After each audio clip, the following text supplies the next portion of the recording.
अच्छा एक बात बताओ, बिल्कुल सही सही कहना,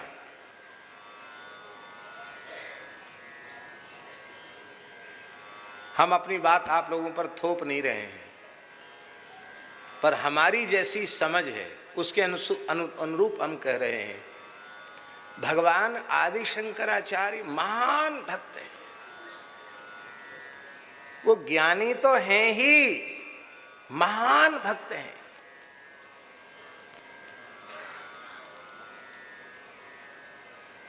भगवान शंकराचार्य के स्तोत्रों को पढ़िए, कोई कोरा ज्ञानी शुष्क ज्ञानी ऐसी बात बोल ही नहीं सकता है। भगवद रस से, प्रेम के रस से सराबोर भगवान शंकराचार्य के स्तोत्र हैं।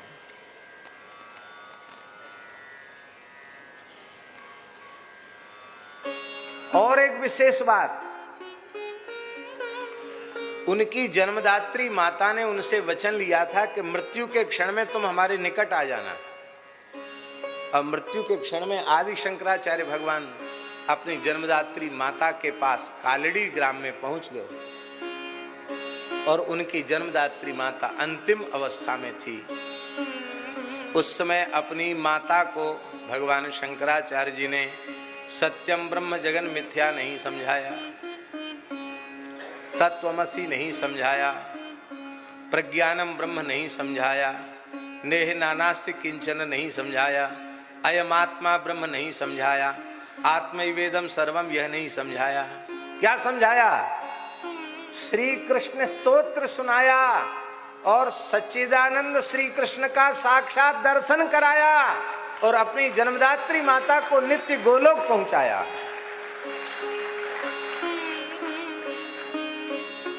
तब शंकराचार्य जी का दर्शन क्या है, उस समय उस दर्शन की आवश्यकता थी, और वह दर्शन न होता तो जो अनीश्वरवादी संप्रदाय हैं, जैन बौद्ध आदि, उनको उत्तर दिया भगवान शंकराचार्य ने अपने दर्शन के माध्यम से।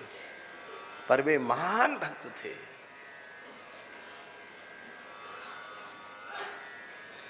उच्च कोटि के ज्ञानी और उच्च कोटि के भक्त, इनमें भेद नहीं रहता है, इनका भेद समाप्त हो जाता है।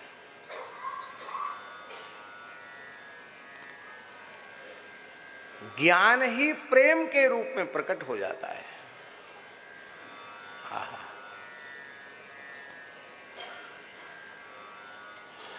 ज्ञान की पूर्णता क्या है महाराज जी? ज्ञान की पूर्णता क्या है?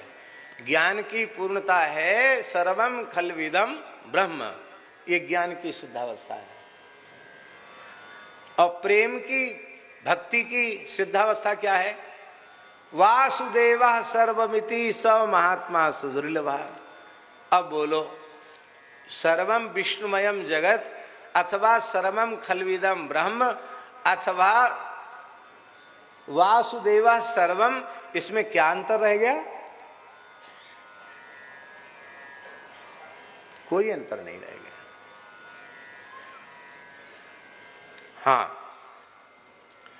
हमारे में और उस परंपरा में यत्किंचित जो अंतर है वो ये है, मोक्ष साधन सामग्र्याम भक्तिरेव गरीयसी। मोक्ष साधन सामग्री में भगवान शंकराचार्य ने भक्ति को ही प्रधान माना है। बिना भक्ति का आश्रय लिए संसार चक्र से जीव मुक्त नहीं होगा।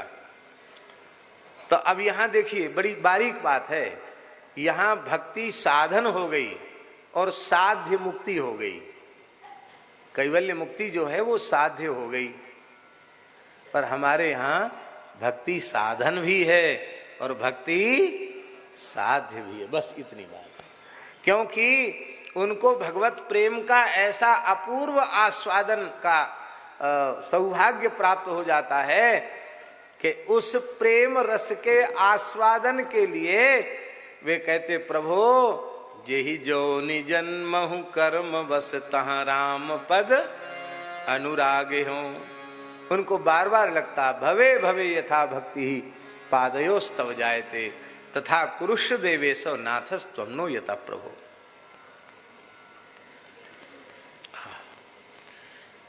तो सत्रम स्वर्गाय लोकाय सहस्रम सम्मासत। इस यज्ञ में वो प्रातः काल ही उन्होंने देव पूजन कर लिया, प्रातः काल ही अग्निहोत्र कर लिया, और अब पूरा का पूरा मध्यान्होत्तर काल सत्संग के लिए आरक्षित है। और वहां बैठे सूत जी के सामने, और सूत जी से एक ही प्रश्न किया। क्या प्रश्न किया? तत्र तत्रांजसा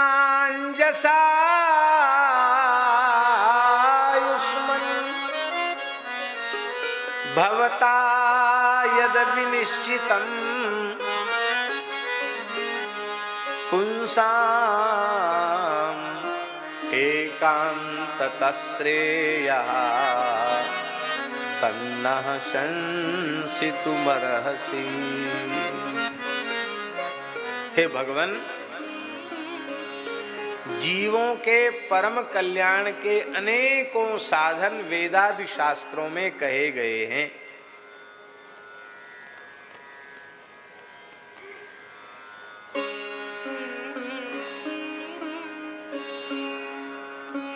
पर वे साधन अत्यंत क्लिष्ट हैं, कठोर हैं। साध्य की प्राप्ति तो हो रही है, पर साधन इतना कठोर है, दुर्लभ है कि हम आप उसको करने के लायक ही नहीं हैं, तो क्या फिर उस साधन की महिमा है? इसलिए क्लिष्ट साधन नहीं, अंजसा। अंजसा माने अत्यंत सरल साधन बताओ जीवों के कल्याण का क्या है। जीवों के आत्यंतिक श्रेय का सरल साधन क्या है, ये सौनकादि ऋषियों का प्रश्न है।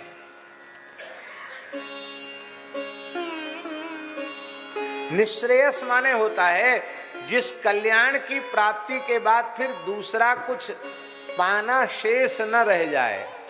यम लब्ध्वा चा परम लाभम मन्यते न ततोधिकम, वो है परम निश्रेयस। और एक विशेषता है भवता यद विनिश्चितम, उस सरल साधन का निश्चय भी आपके द्वारा होना चाहिए।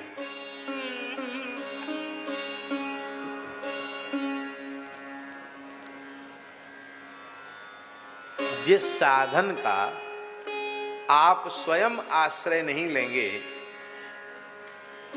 उस साधन से लाभ प्राप्त नहीं कर सकेंगे, तो आप उसका उपदेश दूसरे को भी नहीं कर सकते। और आपने स्वयं उस साधन का आश्रय लिया नहीं, उस साधन के फल की अनुभूति आपने की नहीं, आप दूसरे को उपदेश करेंगे तो आपको ही लाभ नहीं मिला, तो श्रवण करने वाले को क्या लाभ मिलेगा? इसलिए बड़े महत्व की बात है भवता यद विनिश्चितम, आपने जो निश्चय किया हो।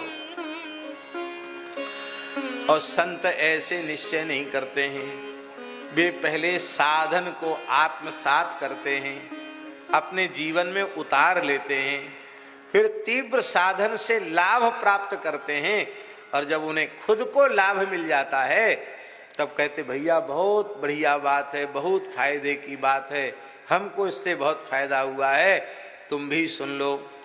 परम श्रद्धेय स्वामी श्री राम सुखदास जी महाराज एक एक बात का पहले स्वयं खूब चिंतन करते थे, खूब अनुभव करते थे और उसका लाभ लेते थे।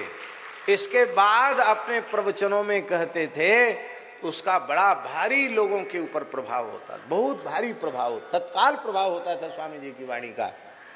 एक बार वो हमसे क्या बोले स्वामी जी, आपको सुन के बड़ा विचित्र लगेगा, गीता भवन 3 नंबर की बात है। बोले हम निरंतर एक चिंता में लगे रहते हैं। मैंने कहा महाराज स्वामी जी कौन सी चिंता? बोले सब जीवों को भगवान मिल जाएं, बहुत सस्ते हो जाएं भगवान, सबको मिल जाएं, बस यही सोचता रहता हूं कि और सस्ते कैसे हों, और सरल साधन क्या है, और सरल साधन क्या है, इसी का निरंतर चिंतन हमको बना रहता है। गोस्वामी तुलसीदास जी महाराज ने रामचरितमानस में, विनय पत्रिका में, अपने सभी 12 ग्रंथों में नाम पर बहुत जोर दिया, बहुत जोर दिया नाम पर। क्यों? क्योंकि जन्म से लेके मृत्यु के अंतिम क्षण तक उन्होंने अपना संपूर्ण जीवन महा महिमामय सर्व समर्थ श्री राम नाम को न्योछावर कर दिया था। इसलिए जन्म के समय भी राम राम राम यह उच्चारण किया, न हंसे न रोए।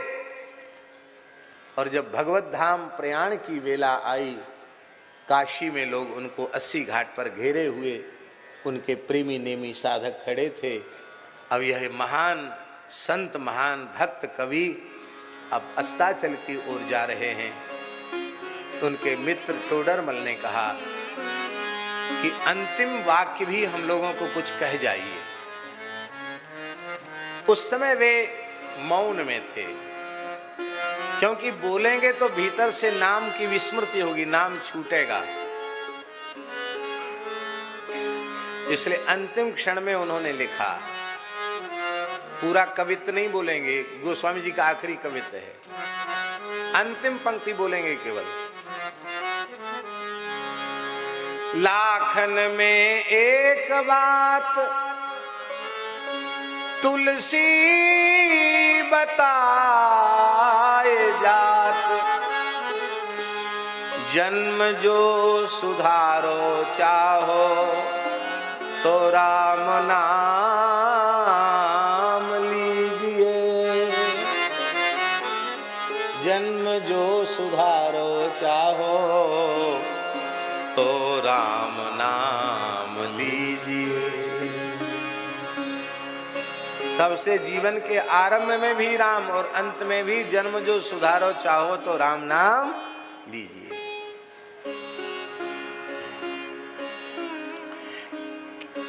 क्योंकि तुलसीदास जी ने स्वयं नाम जप करके उसकी अनुभूति की थी। यही है भवता यद विनिश्चितम। हे सूत जी, आपने जिस साधन का निश्चय किया होगा, संत बिना उस साधन का अनुष्ठान किए बिना, उससे लाभ की अनुभूति के बिना वे किसी दूसरे को साधन का उपदेश नहीं करते हैं। ये संतों का स्वभाव होता है।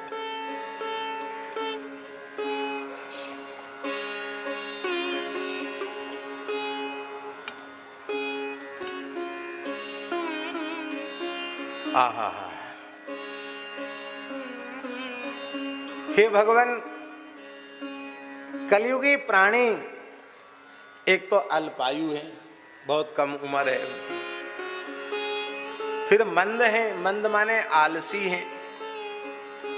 सुमंदमती का अर्थ है कि सुनते तो बहुत हैं, अच्छे अच्छे गीता भागवत रामायण के वाक्य भी कंठस्थ कर लेते हैं और दूसरों को सुना भी देते हैं, पर भीतर से अपनी बुद्धि से उनका आदर नहीं करती। यही है सुमंदमतित्व।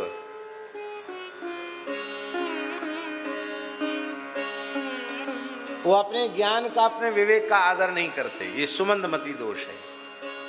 तीसरा दोष है मंदभाग्या। जीवन मुक्त भगवत प्राप्त महापुरुषों का संग प्राप्त कर लेने के बाद भी वे अपने मन की वृत्ति को शरीर संसार से, भोगों से हटाकर भगवान में नहीं लगा पाते हैं। यही है मंदभाग्य।